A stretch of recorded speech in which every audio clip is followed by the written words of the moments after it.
In every single series, there's Everybody typically at least told one you- character everybody that fans been tend to like a lot glazing and told you gravitate too long. towards. However, it can happen to a point where people start to go overboard with their love for a character, and their praise for them starts to become suffocating. At this point, we ultimately stop using logic. This is a phenomenon known as glazing, and it tends to happen a lot in the anime community. However, there is nothing inherently wrong about glazing a character as long as it's only a couple people. The worst parts about glazing comes when a large majority of a character's fan base starts meat riding excessively, which essentially ruins all types of discourse around said character. Usually, I try my best not to be a hater, but glazing is a special exception to that. So in today's video, we're gonna look at some of the characters that people hype up the most, why they do it, and why they should tone it down a bit. Also, shout out to this guy, Epic Meme Lord 2258, because he suggested the idea and I thought it was a really good one. And like always, there will be anime spoilers, but no manga spoilers. And the first character we'll be talking about is Itachi Uchiha. This guy's essentially the poster boy for glazed anime characters. Ask any anime fan from the 2010s whose fan base meat writes the most, and they'll say Itachi 9 times out of 10. For as long as Naruto Shippuden's been out, people have been praising this man like he's their firstborn child. And honestly, if there's a character to praise, Itachi is admittedly a good option. He's easily one of the best written characters in Naruto as a whole, and does the whole evil guy to good guy arc really well. When you first meet Itachi, it's clear that he's one of the biggest threats we've known at the time, and of course the main villain for Sasuke. All you know about him is that he killed the entire Uchiha clan and dipped. And to boot, he dogged Sasuke during their first reunion. Fast forward to Shippuden, and we learned the truth about his decisions and the reasons behind them. We learned that he was manipulated into ending the Uchiha clan, and even when we seen him seemingly hate his younger brother, we learned that he loved him so much and could never actually bring himself to end his life. It really pulls at the heartstrings at his death scene. And on a more serious note, Bro, in case Itachi is also in every single anime edit, bro.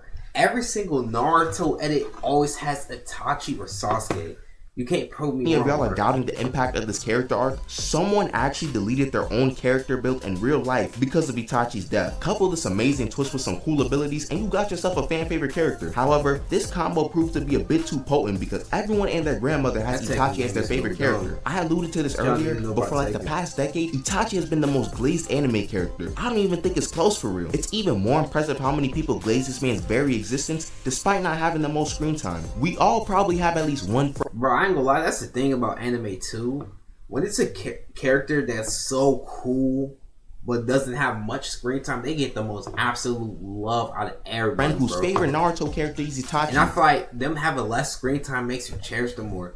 But you may the fans may beg for more screen time, but they know you can't spoil them with all that screen time with such a great character, bro. Someone watching this video probably has their favorite character as Itachi, and I guarantee you at least one person has this poster in their room as well. It's a part of the Glazer starter pack. Some glaze him so hard that they even want Itachi as a brother, which in my opinion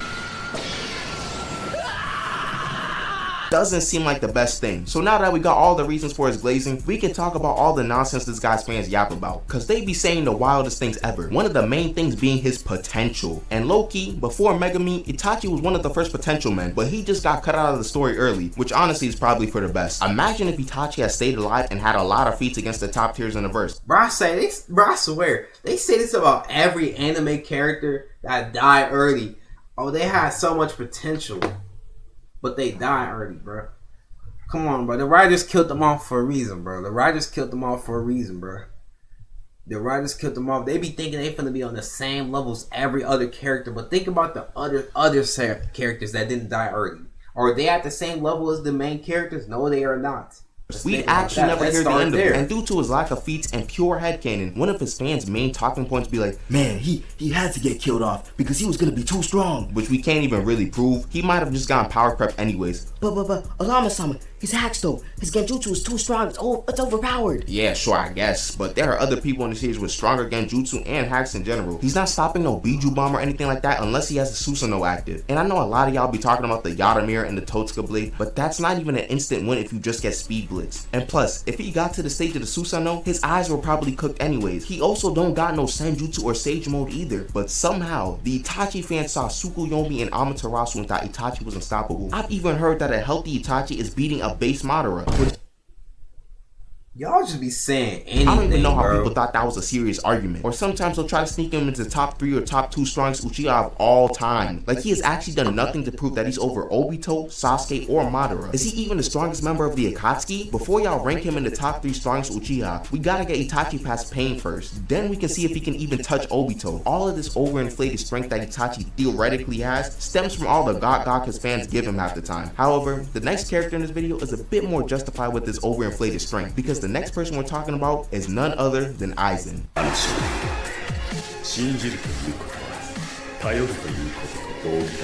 Bro, I ain't gonna lie. Tell me why someone told me Isaac. Someone actually told me Isaac could beat Goku. No joke, like they was dead serious trying to debate. One of my own mans tried telling me Aizen is stronger than Goku. Like I was like, bro, what?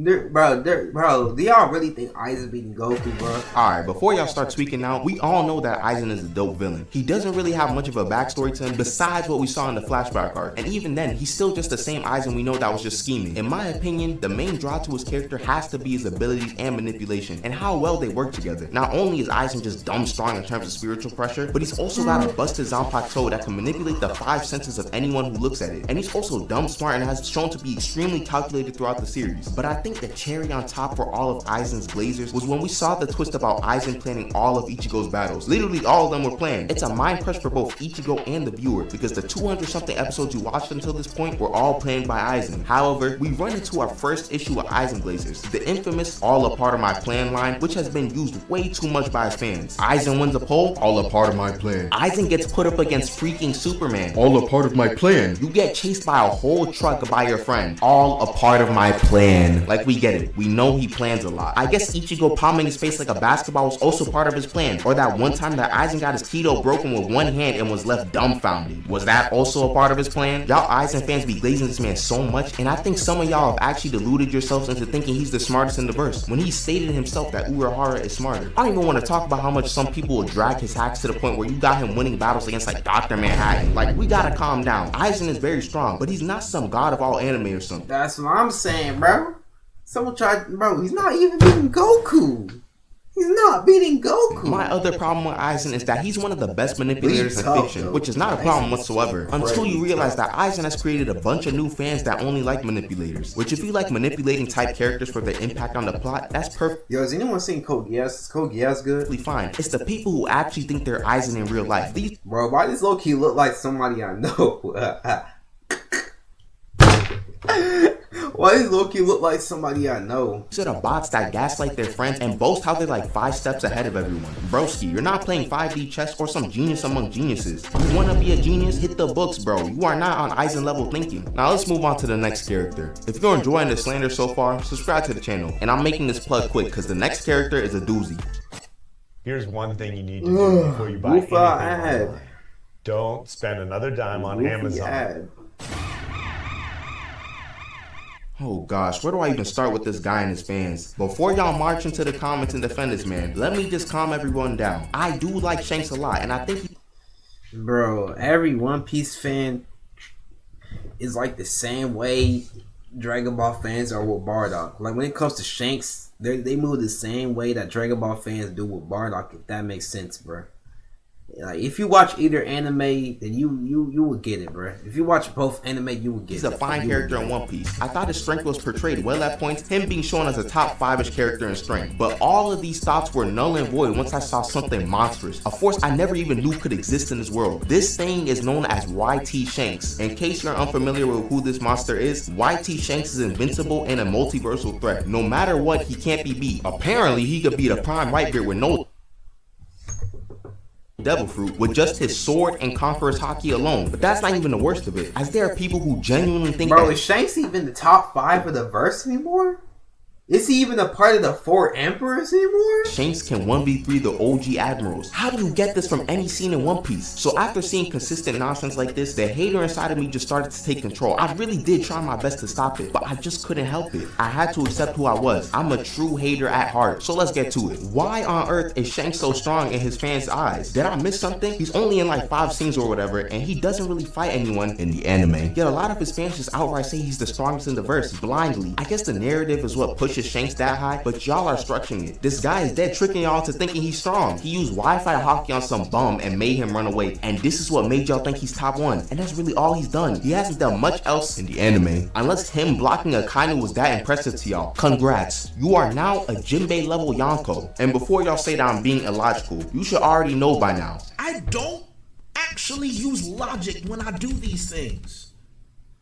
I don't care what I read. It's about the agenda. We should also talk about his rival, or lack thereof, because Mihawk is clearing this guy after he lost an arm. My goal, Mihawk don't like wasting his time unless it's with real threats like Don Krieg. As we all know, Mihawk is the strongest swordsman as his title suggests. Therefore, anyone else who uses a sword, aka a swordsman, is not stronger than Mihawk, meaning Zoro, Shiryu, Vista, and Shanks are all weaker than Mihawk. Shanks is not a hockey man, and he doesn't have a secret hockey expansion that can level everything in sight. He's a swordsman that is weaker than Mihawk, even if it's by a hair. And many Shanks fans will try to talk about him being 1 centimeter taller than Mihawk, therefore he's stronger. I wouldn't put it past Oda to do something like that, but still, if we're using height to try to cope for a character, it's time to let it go. Then we could talk about how Blackbeard was giving this guy the beats before he even had a devil fruit. He gave Shanks the work so bad that he started crying and snitching to everyone in sight, from the Gorosei to Whitebeard. He was yapping about how Blackbeard is too scary, and after Whitebeard didn't want to hear all the yapping, Shanks decided to attack this old man with stage 26 cancer and clashes with him using Conqueror's coded attacks. We now need sky splitting attacks for the elderly. And guess what? There's something else to mention as well. This clown was way too scared to go for the One Piece during the other Yonko's reign like Kaido and Big Mom, but so conveniently, after Luffy and Buggy become Yonkos, he decides to go after the One Piece. I guess that's just a big coincidence. This guy is a Walmart Goldie Roger, a Mihawk victim, pre-Devil Fruit Blackbeard victim, a red-haired rodent, hockey merchant, and caps at East Blue Sea Beast level. Yo, I ain't gonna lie, I've never seen anyone slander Chase like that, but hey, someone had to do it, bro.